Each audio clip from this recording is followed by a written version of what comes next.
శాసనసభ డిప్యూటీ స్పీకర్గా ఎన్నికైన మీకు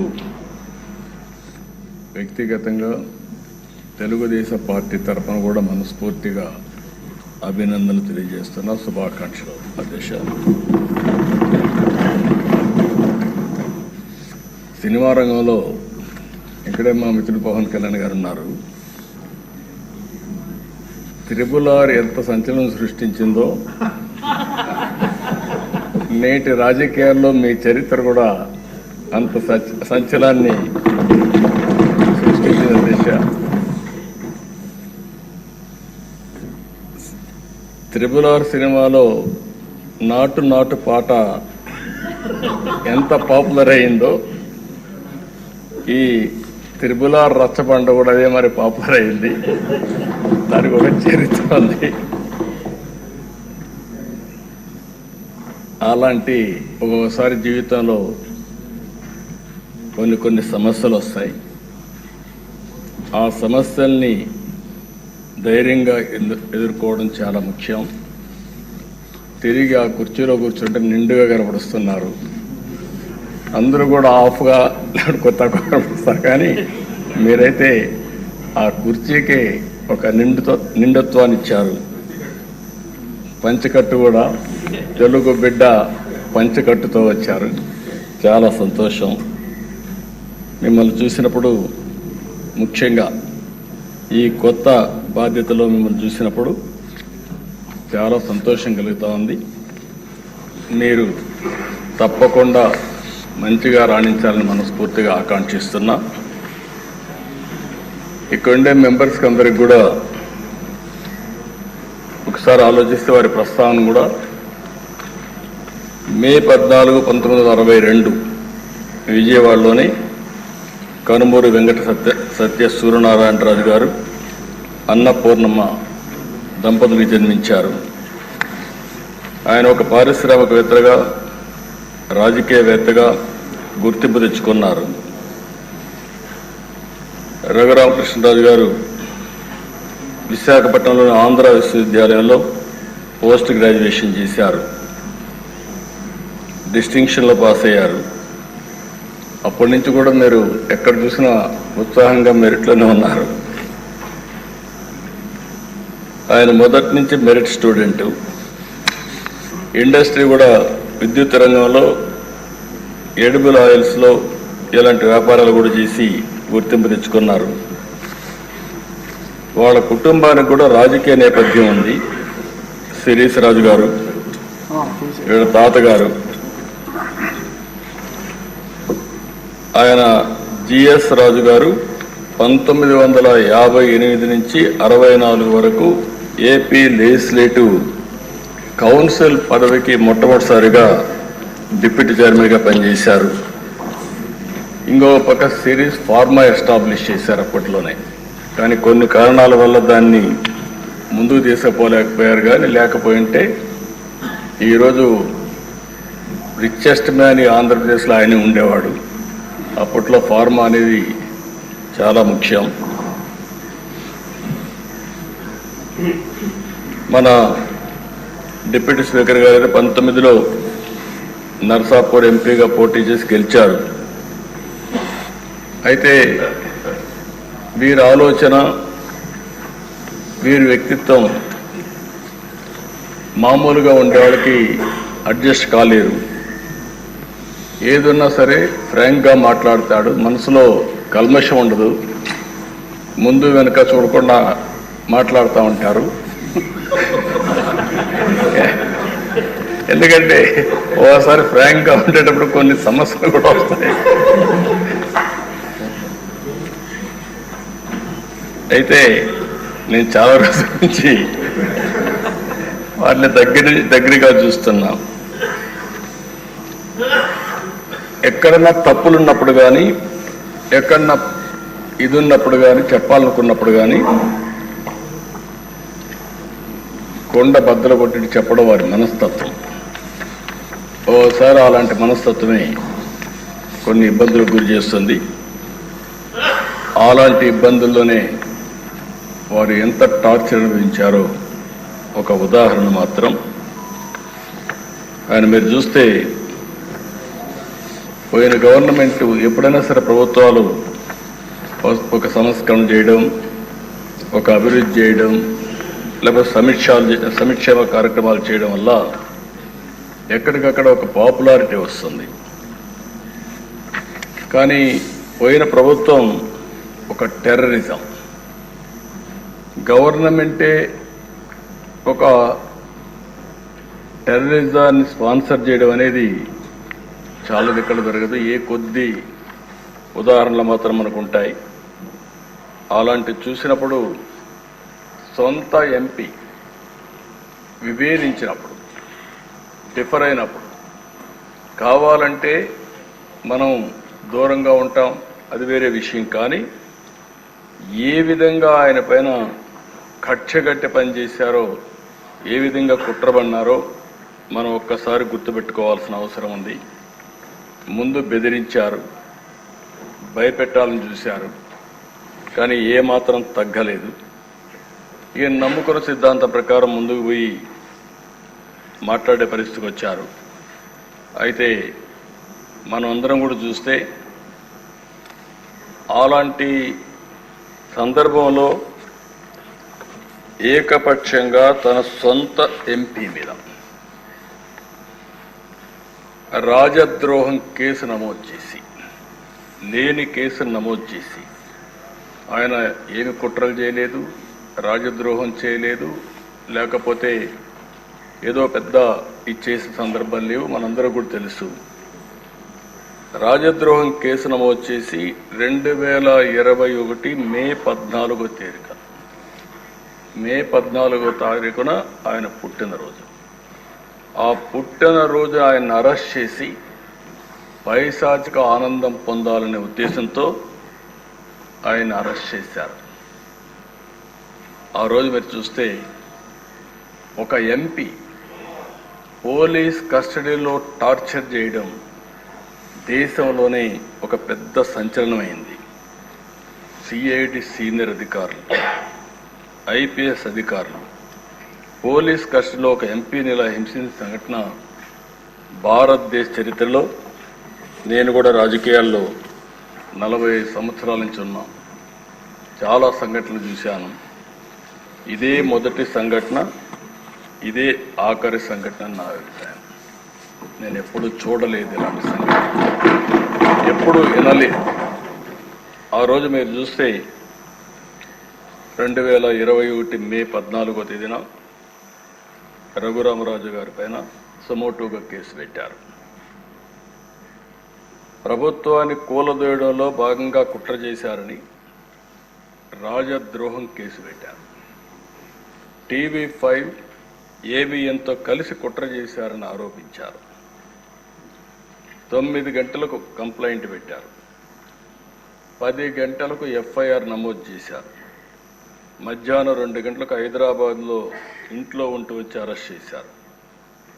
అంటే మీరు గుర్తుపెట్టుకోవాల్సింది, 9 గంటలకు కంప్లైంట్ ఇస్తారు, 10 గంటలకు FIR రిజిస్టర్ చేస్తారు.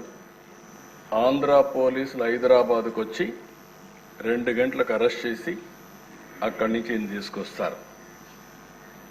ఆ రోజు శుక్రవారం నేరుగా, మళ్ళా దీనికి శుక్రవారానికి కూడా ఒక సిగ్నిఫికెన్స్ ఉంది. శుక్రవారం అయితే ప్రొక్లేన వచ్చి ఎక్కడికక్కడ కూల్చివేతలు చేస్తారు.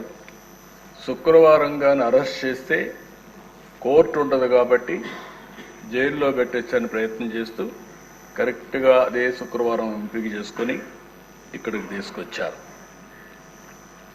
ఇక్కడ చూస్తే గుంటూరు CID ఆఫీస్ వారు కొన్ని విషయాలు చెప్పారు. తర్వాత బయట వచ్చినాక నేను ఆ రోజు ఒక పార్టీ అధ్యక్షుడిగా రాష్ట్రంలో ఎవరిని అరెస్ట్ చేసినా పార్టీతో సంబంధం లేకపోయినా, రాజకీయాల్లో సంబంధం లేకపోయినా, వాళ్ళు ఎవరిని అరెస్ట్ చేసినప్పుడు సోషల్ యాక్టివిస్టులు అరెస్ట్ చేస్తే కూడా మళ్ళా వాళ్ళని బైక్ తీసుకురావడానికి ప్రయత్నం చేసేవాడిని. ఆ పరిస్థితిలోని ఈయన కేసు కూడా నేను నేరుగా పర్యవేక్షిస్తూ ఎప్పటికప్పుడు పార్టీలో మేము మాట్లాడుకుంటూ వస్తున్నాం. ఆ రోజంతా కూడా ఆయన అరెస్ట్ చేసినప్పుడు నుంచి తీసుకువచ్చే దారిలో కానీ ఏమేం జరుగుతుందో ఎప్పటికప్పుడు మానిటర్ చేస్తున్నాం. అదే రోజు రాత్రి 5గురు ముసుగులో వచ్చి ఎంపీ పైన విపరీతంగా, అంటే పోలీస్ కస్టడీలో ఉండేటప్పుడు పోలీసులు వాళ్ళ దగ్గర పెట్టుకున్న రాత్రిలో ఈయన పైన దాడి చేయడం అనేది, పోలీసులు ఇలాంటి తప్పుడు పనులు చేయడంలో ఏ విధంగా మనసు వచ్చిందో నాకైతే అర్థం కాలేదు. కాళ్ళు కట్టేసి టిపికల్గా లాఠీలు రబ్బర్ బెల్ట్తో 5 దఫాలుగా, అంటే ఆ రబ్బర్ బెల్ట్ కూడా ఆయన చెప్పినట్టు ఆ రోజు నేను విన్నాను. అప్పుడే బైపాస్ కూడా చేశారు. అరికాళ్ల పైన, ఆ కాళ్ల పైన కొడితే అది ఐడెంటిఫై చేయలేదు, ఈవెన్ డాక్టర్స్ ఇది చేసినా కూడా ఐడెంటిఫై చేయలేరనే ఉద్దేశంతో విపరీతంగా కొట్టి రాత్రంతా కూడా ఇది చేశారు. అప్పటికే హార్ట్ సర్జరీ అయింది. గుండె మామూలుగా సర్జరీ అయినప్పుడు కొంచెం ఇబ్బందులు కూడా ఉంటాయి. అలాంటిది మంచం మీద ఎక్కి రొమ్ముల పైన కూడా ఎక్కి విపరీతంగా కొట్టి తీవ్రంగా హింసించారు. వాళ్ళు హింసించిన విధానం మీరు చూస్తే ఎక్కడికక్కడ మంచం కోళ్ళు కూడా కింద నుండే కాళ్ళు కూడా ఇరిగిపోయే పరిస్థితికి వచ్చాయి. మామూలుగా అక్కడ సిఆర్పిఎఫ్ సెక్యూరిటీ ఉంటుంది. అలాంటి సిఆర్పిఎఫ్ సెక్యూరిటీ లేకుండా పంపించేశారు. రాత్రంతా తీవ్రంగా హింసించారు. తీవ్రమైన బూతులు తిట్టారు. రచ్చబండ పెట్టి ముఖ్యమంత్రి బెయిల్ రద్దు చేయమంటావంటూ కొడుతూ తీవ్రంగా క్షోభకు గురి చేశారు. ఒక సర్కిల్ ఇన్స్పెక్టర్, హెడ్ కానిస్టేబుల్ కాపలా ఉంటారు.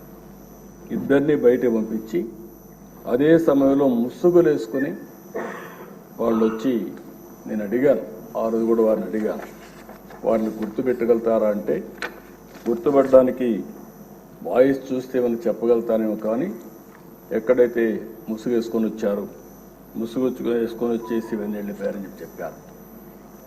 ఆ రోజు రాత్రంతా కూడా మేము కూడా జాగారం చేసే పరిస్థితికి వచ్చాం.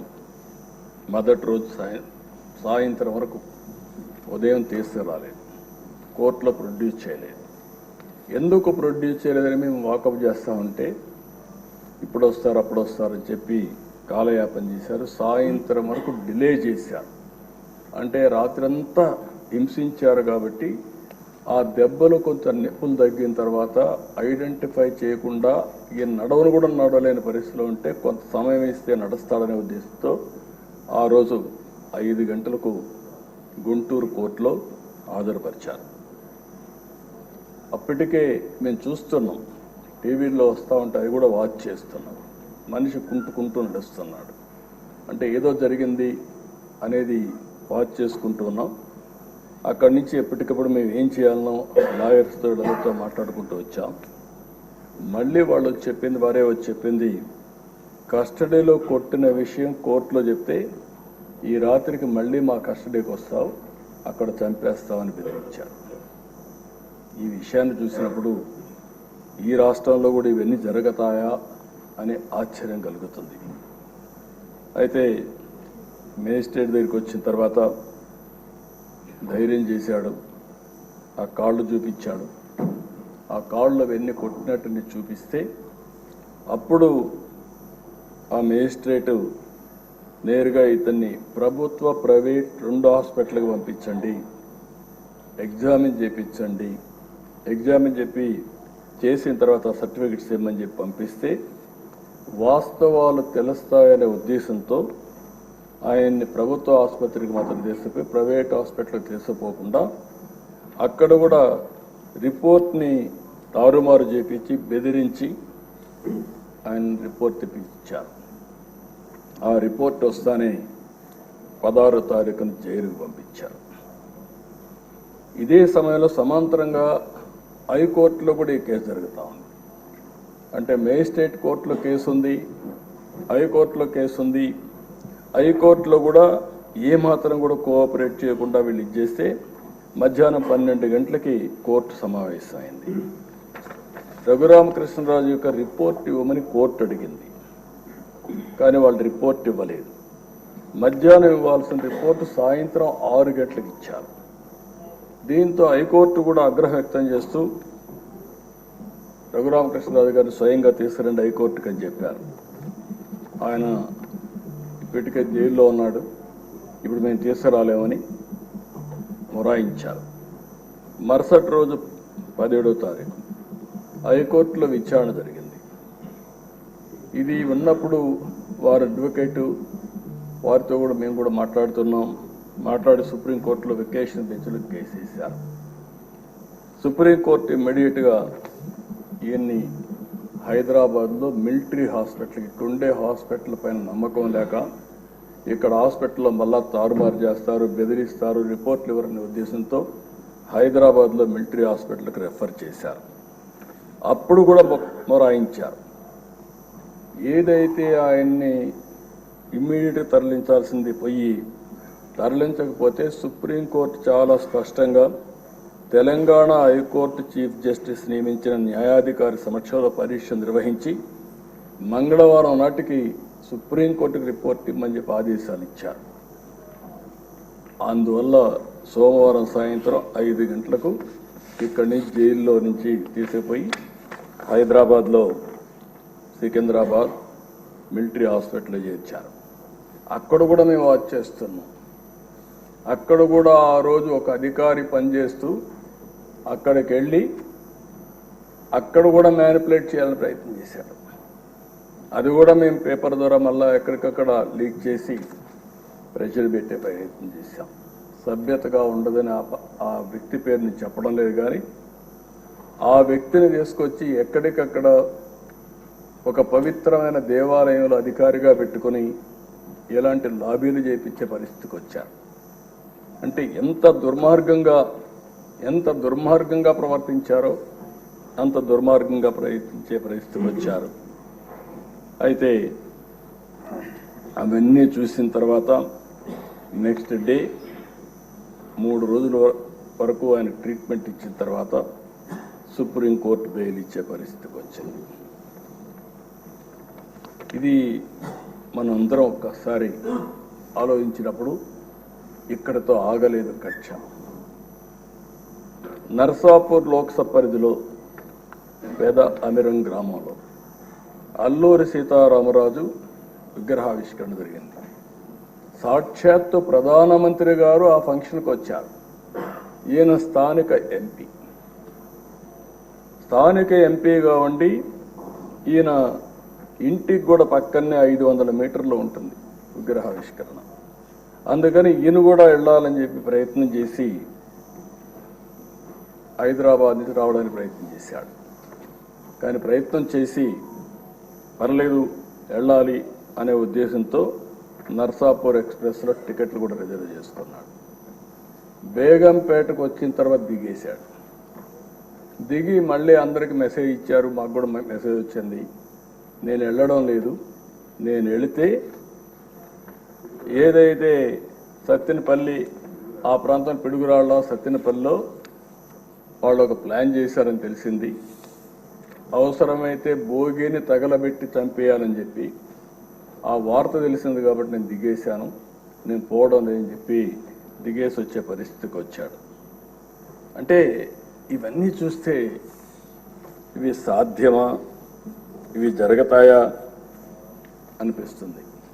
కానీ వీరి విషయంలో ఇవన్నీ జరిగాయి. 5 సంవత్సరాలు ఎంపీగా ఎన్నికైన తర్వాత నియోజకవర్గానికి రాలేకపోతే కడాను రచ్చబండ పెట్టి ప్రజలకు జరిగిన విషయాలు జరిగినట్టు చెప్పి ప్రజల ఆదరణ పొందిన వ్యక్తి ఈ రఘురామకృష్ణ. అందుకే నేను త్రిబుల్ ఆర్ సినిమా ఎంత సంచలనమో ఈయన జీవితం కూడా అంతే సంచలనం. ఇంకొక విషయం కూడా మనం గుర్తుపెట్టుకోవాలి. మామూలు వ్యక్తి అయితే ఆ ధైర్యంగా ముందుకు వచ్చేవాడు కాదు. ఒక్కసారి నేను ఎన్నోసార్లు చెప్పాను, కొంతమంది నేరస్తులు నాకు ఇది చూసినప్పుడు ఒకటి గుర్తొస్తుంది. ఇలాంటి చూసినప్పుడు ఇంకా చాలా జరుగుతున్నాయి. అవి చూసినప్పుడు నాకు ఎప్పుడు కూడా దేశంలో ఎక్కడన్నా జరిగిందా అని నేను అధ్యయనం చేశాను. ఇక్కడుండే శాసనసభ్యులు 5 కోట్ల ప్రజలు కూడా అర్థం చేసుకోవాల్సిన అవసరం ఉంది. రెండోది ఆయన విషయంలోనే కాదు, నా విషయంలో కూడా జరిగిన తర్వాత ఏదైతే నా అభిప్రాయాన్ని ధృవీకరించుకున్నాను. నేను జైల్లో ఉన్నప్పుడు నా రూమ్లో కూడా సీసీటీవీ కెమెరాలు పెట్టి నేరుగా వాచ్ చేయాలని ప్రయత్నం చేశారు ఇక్కడి నుంచి, రిమోట్ నుంచి. అదే ఈయన విషయంలో కూడా ఆయన్ని కొడుతూ టీవీలో సెల్ ఫోన్లో ఆనాటి ముఖ్యమంత్రి చూశారని వారు చెప్పే పరిస్థితికి వచ్చారు. నాకు అది ఆ రోజు నాకు నమ్మశక్యంగా అనిపించలేదు. కానీ నా విషయంలో ఎక్కడైతే నన్ను జైల్లో పెట్టారో ఆ రూమ్లో కూడా సీసీటీవీ కెమెరా పెట్టి నేను ఏ విధంగా ఉన్నానో వాచ్ చేయడానికి ప్రయత్నం చేశారన్నప్పుడు నాకు నా అభిప్రాయాలు కన్ఫర్మ్ అయినాయి. అది అయిన తర్వాత నేను చాలాసార్లు ఆలోచించాను, ఎక్కడన్నా ఇలాంటి వాళ్ళు ఉన్నారా, ఎక్కడన్నా జరిగిందా ప్రపంచంలో అని అడిగితే ఒకే ఒక వ్యక్తి దొరికాడు. ఆ వ్యక్తి కొలంబియాలో ఎన్నో ఏళ్లకు మునుపు కాదు, 1980-85 ఆ ప్రాంతంలో ఏదైతే పాబ్లో ఎస్కోబార్, అతనికి ఇతనికి కరెక్ట్గా సరిపోతున్నాయి పోలికలు, దాంట్లో ఏం అనుమానం లేదు. అతను కూడా మీరు చూస్తే కొలంబియాలో మారక ద్రవ్యాల ముఠాలకు ఎస్కోబార్ నాయకుడు, అత్యంత ధనికుడుగా, నేరస్తుడుగా, దుర్మార్గుడుగా ఎమర్జయ్యాడు. దుర్మార్గుడు అంటున్నా నేను. ప్రపంచ మార్కెట్లో 80% కోకైన్ వంటి మారక ద్రవ్యాలని తయారు చేసి సరఫరా చేసి మొత్తం ప్రపంచంలోని డ్రగ్ స్మగ్లర్గా తయారయ్యాడు. మన ఈయన కూడా చూస్తే గంజాయి వచ్చింది, డ్రగ్స్ వచ్చాయి. ఈరోజు నేను హామీ ఇస్తున్నా, ఎట్టి పరిస్థితుల్లో రాబోయే రోజుల్లో ఎవరైనా సరే గంజాయి అమ్మినా, గంజాయి పండించిన ఉక్కు పాదంతో ఈ ప్రభుత్వం అణిచివేస్తా. ఒక్కరోజు మాట్లాడా? ఒక్కరోజు కనీసం ఆలోచించాడా? ఎంతమంది పిల్లలు, ఎంతమంది నాశనం అయిపోయారు గంజాయి తీసుకొని, ఎంతమంది డ్రగ్స్ కడెక్ట్ అయిపోయి ఎన్ని ఘోరాలు నేరాలు జరిగాయంటే అన్ని ఘోరాలు నేరాలు జరిగే పరిస్థితి వచ్చింది. ఆ పాబ్లో ఎస్కోబార్ అయితే 1985లో సుప్రీంకోర్టులో గెరిల్లాతో దాడులు చేపించాడు. 11 మంది న్యాయమూర్తిని చంపేశారు. ఈ ఎంపీని కూడా అదే విధంగా చంపేవారు. కనీసం ఈ దేశంలో ప్రజాస్వామ్యంలో కాస్తో కోస్తో చెక్స్ అండ్ బ్యాలెన్సెస్, కోర్టులు ఇవన్నీ ఉన్నాయి కాబట్టి కొంతవరకన్నా బయటపడ్డాం. కానీ లేకపోతే ఇతన్ని ఎప్పుడో ఎలిమినేట్ చేసే పరిస్థితికి వచ్చారు. సుప్రీంకోర్టులో బుల్డోజర్తో గుర్తించారు.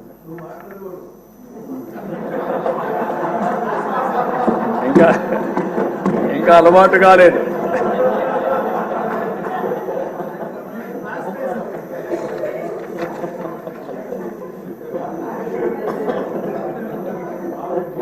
కాబట్టి మీరు అతనికి ఇతనికి చూస్తే ఒక వ్యక్తి అతని మీద మాట్లాడాడని, మినిస్టర్ పార్లమెంట్లో మాట్లాడాడని అతను చంపించేశాడు.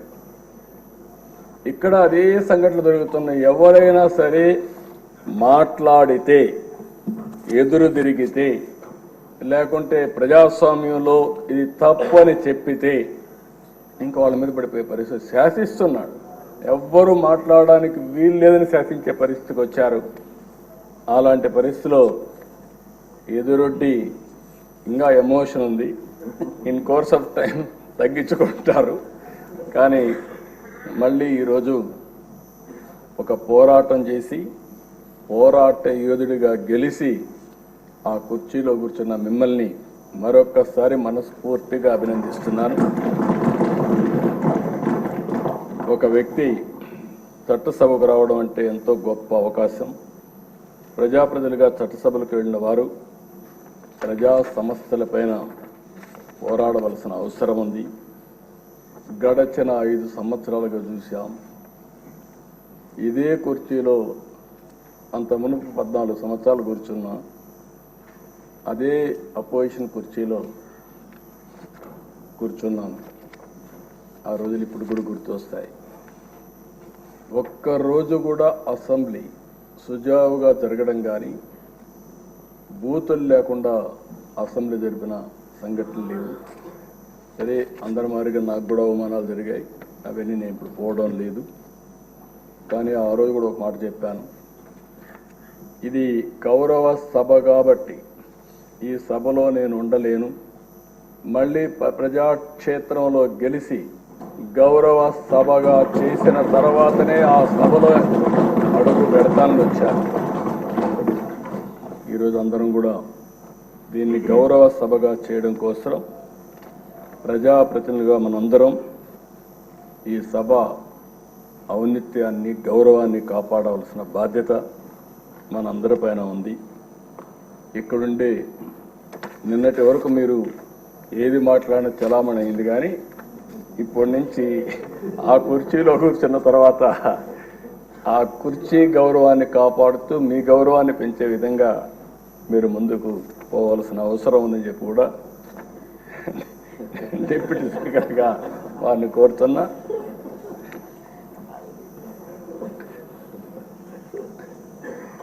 ఇంకొక పక్కన ఎప్పుడు కూడా మనందరం ఒకటి గుర్తుపెట్టుకోవాలి, ఇక్కడుండే వాళ్ళందరం చాలామంది బాధితులు ఉన్నాం. ఇంత మునుపు స్పీకర్ గారు ఉన్నారు. స్పీకర్ గారు ఆ వయసులో ఉంటే ఆయన రాజకీయ అనుభవం కూడా అపారం. 83 నుంచి రాజకీయాల్లో ఉన్నారు. 7 సార్లు ఎమ్మెల్యే అయ్యాడు. అలాంటి వ్యక్తి మీద అటెంప్ట్ రేప్ కేసు పెట్టారు. అంటే ఏమన్నా నాకైతే అర్థం కావడం లేదు. ఇప్పుడు ఆయన అదే బ్యూటీ ఆఫ్ డెమోక్రసీ, ఆయన ఇప్పుడు స్పీకర్. అదే మాదిరిగా ఈయన్ని చంపేయాలనుకున్న ఆయన ఇప్పుడు deputy speaker. Can you imagine this? అందుకే ప్రజల్లో ప్రతి ఒక్క విషయాన్ని వాచ్ చేస్తారు. ప్రతి ఒక్క విషయాన్ని వాచ్ చేసి ఎప్పటికప్పుడు ఒక్కొక్కసారి బయట రాలేరేమో కానీ అవకాశం వచ్చినప్పుడు మాత్రం సరైన నిర్ణయం తీసుకుంటారని చెప్పి కూడా నేను మీకు తెలియజేస్తూ, అహంకారంతో విర్రవీగిన వారికి కాల్చి వాత పెడతారంటారు చూడండి, అదే సరిగా జరిగింది. ఆ రోజు మాట్లాడినప్పుడు వై నాట్ 175 అంటే వై నాట్ 175 కాదు, నీకు ఇచ్చేది 11 అని చెప్పి 11 సీట్లతో గెలిపించారు. ఇంకొక పక్క ఇదే సీట్లో నేను చూశాను, మీ ప్రతిపక్ష స్థానాన్ని తీసేస్తామని చెప్పి హోదా తీసేస్తామని మాట్లాడారు. ఇప్పుడు ప్రజలు ప్రతిపక్ష హోదా కూడా ఇవ్వని పరిస్థితికి వచ్చారు. ఇంకొక పక్కన మనం గుర్తుపెట్టుకోవాల్సింది, ఇవన్నీ కూడా అహంకారం. అలాంటి అహంకారంతో ముందుకు పోతే ఇదే అవుతుంది. నా చరిత్రలో 2 సార్లే ప్రతిపక్ష హోదా అనేది నాయకులు ఇచ్చేది కాదు, ప్రజలు ఇచ్చేది. అంటే ప్రజలు ఓట్లు వేసినప్పుడు 10% సీట్లు గెలిస్తే ఆ గెలిచిన పార్టీకి ప్రతిపక్ష హోదా వస్తుంది. లేకపోతే మెజారిటీ మనం గెలిస్తే మనం ఇక్కడ అసెంబ్లీకి వస్తాం, మెజారిటీ ఉంటే గవర్నమెంట్ ఫామ్ చేస్తాం. అట్లా కాకుండా ప్రతిపక్ష హోదా కావాలి, ఇవ్వకపోతే నేను అసెంబ్లీకి రానని డిమాండ్ చేసే నాయకుడు నా చరిత్రలో ఎప్పుడు చూడలేదు. 45 స్వతంత్ర భారతదేశంలో ఎవరు అడుగుండరు. అంటే మనం గుర్తుపెట్టుకోవాల్సిన ఒక వ్యక్తి యొక్క వ్యక్తిత్వం, ఆలోచన విధానం, డిమాండ్ చేయడం, డిక్టేట్ చేయడం, శాసించడం, ఇవన్నీ కూడా ప్రజాస్వామ్యంలో ఎప్పుడు కూడా ఉండవు. అలాంటి జరిగే పరిస్థితి వచ్చింది. ఎప్పుడు కూడా ప్రజాస్వామ్యాన్ని మనం గౌరవించాల్సిన అవసరం ఉందని చెప్పి కూడా నేను మీకు తెలియజేస్తున్నా. అయితే ఏది ఏమైనా ప్రజలు ఒక చైతన్యంతో బాధ్యతతో ఓటేసి కూటమి ప్రభుత్వాన్ని గెలిపించారు. ఇది ప్రజా ప్రభుత్వం, ప్రజలకు జవాబుదారీగా ఉండే ప్రభుత్వం. ప్రజలు మనకిచ్చింది అధికారం, అది కూడా ఒక బాధ్యత. అందుకే తొలి రోజు నుంచి సంక్షేమం, అభివృద్ధి, సుపరిపాలన కోసం మనం నిర్ణయాలు తీసుకుంటున్నాం. 150 రోజుల్లోనే అనేక సంక్షేమ కార్యక్రమాలని, అనేక పాలసీలు తీసుకొచ్చాం. ఈరోజు రాష్ట్రంలో ఫ్రీగా నేను అనుకుంటున్నాను 5 సంవత్సరాల్లో ఇంత స్వేచ్ఛగా అసెంబ్లీ జరిగింది 1924 ఒక్కరోజు కూడా లేదు. ఇప్పుడు ఎవరైనా సరే ప్రతిపక్షం ఉన్నా ఇదే మాదిరిగా ప్రవర్తిస్తాం. అయితే సాంప్రదాయాలు లేకుంటే మనకు వచ్చినటువంటి దీని ప్రకారం రూల్స్ రెగ్యులేషన్స్ పాటిస్తే సుజావుగా అసెంబ్లీ జరిగే అవకాశం వస్తుంది. అదే మరి ఇంకొక పక్కన మనందరి బాధ్యత విధ్వంసమైన రాష్ట్రాన్ని మళ్ళీ నిలబెట్టడానికి మనం నిర్ణయాలు తీసుకోవాల్సిన అవసరం ఉంది. అలాంటి నిర్ణయాలకు ఈ సభ ఒక వేదిక. ఇంకొక పక్క ఒక పబ్లిక్ పాలసీ చరిత్రను మారుస్తుంది. ప్రజలకు మనం ఇచ్చే విధానాలన్నీ ఇక్కడనే చర్చిస్తున్నాం, అవన్నీ రూపకల్పన చేస్తున్నాం.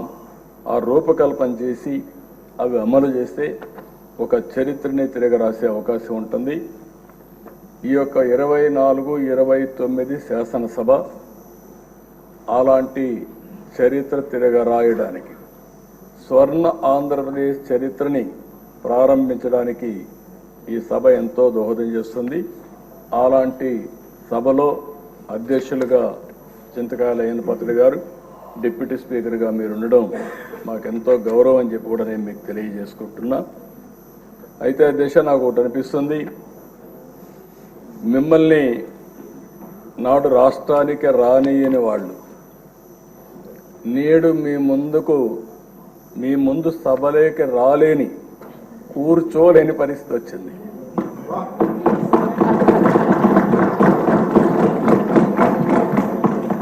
మిమ్మల్ని నాడు రాష్ట్రానికి రానియని వాళ్ళు నేడు మీ ముందు సభలోకి రాలేని, కూర్చోలేని పరిస్థితి వచ్చింది. ఇది దేవుడు రాసిన స్క్రిప్టే. That is the beauty of democracy, that is the miracle. ఆ రోజు ఒక్క క్షణం భగవంతుడు చిన్న చూపు చూసుంటే త్రిపులారిని ఇక్కడ చూసేవాళ్ళం కాదు. కానీ భగవంతుడు డెస్టినీ గట్టిగా ఉన్నప్పుడు ఏది జరగదు. కానీ అదే సమయంలో ధైర్యంగా నిలబడ్డాడు కాబట్టి, ధైర్యంతో ముందుకు పోయాడు కాబట్టి మళ్ళీ ఇక్కడ రాగలిగాడు. ఏమాత్రం కొద్దిగా కూడా భయపడుంటే భయమే రఘురామకృష్ణరాజు గారు చంపేసేది. ఆ ధైర్యానికి, ధైర్య సాహసాలకు మారు పేరైనటువంటి రఘురామకృష్ణరాజు గారిని మనస్ఫూర్తిగా అభినందిస్తూ, అలాంటి వాళ్ళు మనందరికి కూడా, మీ అందరికి కూడా చాలా మంది యంగ్స్టర్స్కి ఆదర్శం కావాల్సిన అవసరం ఉంది. అది కూడా మీరందరూ గుర్తుపెట్టుకోవాల్సి కోరుతూ, డిప్యూటీ స్పీకర్ గారు, మీరు ఆ పదవికి వన్నీ తెస్తారని, మన శాసనసభను ఒక సమున్నతమైన సభగా నిర్వహిస్తారని మనస్ఫూర్తిగా ఆశిస్తూ, మనస్ఫూర్తిగా మీకు అభినందన తెలియజేసుకుంటూ, మీ సాహసాన్ని గురించి, ధైర్యాల గురించి రాజీ పడాల్సిన అవసరం లేదు. అదే సమయంలో మళ్ళీ ఒక కోరుతున్నా, ఆ కుర్చీ ఔన్నత్యాన్ని పెంచే విధంగా, సభని ముందుకు తీసుకుపోయే విధంగా మీరు అన్ని విధాలుగా ప్రవర్తించాల్సిందిగా, ప్రయత్నం చేయాల్సిందిగా కోరుకుంటూ, భగవంతుడు ఆ శక్తిని మీకు ఇవ్వాలని మనస్ఫూర్తిగా ఆకాంక్షిస్తూ, మీ ద్వారా భవిష్యత్తులో కూడా ఈ రాష్ట్రానికి అనేక మంచి కార్యక్రమాలు జరగాలని మనస్ఫూర్తిగా ఆకాంక్షిస్తూ మీ దగ్గర సెలవు తీసుకుంటాను. Thank you.